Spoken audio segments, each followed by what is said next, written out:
Good morning. O diba? Good evening. Yan sinasabi sa inyo eh. Alam nyo guys, sa totoo lang, hindi na papasok sa isip nyo na namimiss nyo. Hindi nga, minsan lang. Pero naiisip nyo yan, diba? Ay, si Skip hindi na nagbablog. Nakahanap ko nga yan, namimiss ko kaya.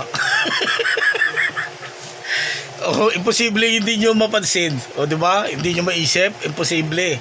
O ginawa nyo ba yung pinapagawa ko sa inyo? I-screenshot nyo yung video ko na to, screenshot mo tapos lagay mo sa kwarto nyo. So swertein nga kayo, ayaw nyo maniwala. Kasi yung mukha ko swerte. Swerte yung buong pagkatao ko. Yan ang tunay. Pagtulog mo sa gabi, makikita mo ako. Pagising mo, makikita mo ako. O diba? Yan ang tunay na pangyayari.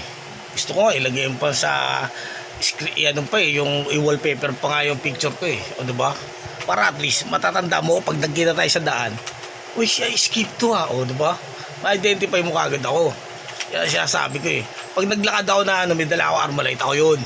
Tanda.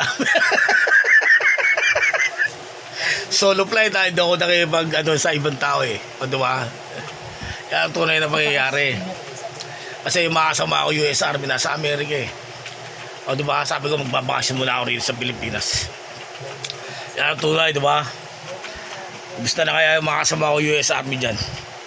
O diba lahat ng kapulisan sa Amerika, wala pala si Escape, ang bago niyong friends. O diba? O, yan ang tunay na pangyayari. O diba? Kaya yung mga nakakulong naman, o diba? Tiyaga lang, o diba? Para makalaya. Antay lang ng taon, diba? Yan ang tunay, o. Yung mga gala naman dyan, diba, magsiuwi na kayo, mapagtatadyak ako kayo eh. Gabi na eh. O diba?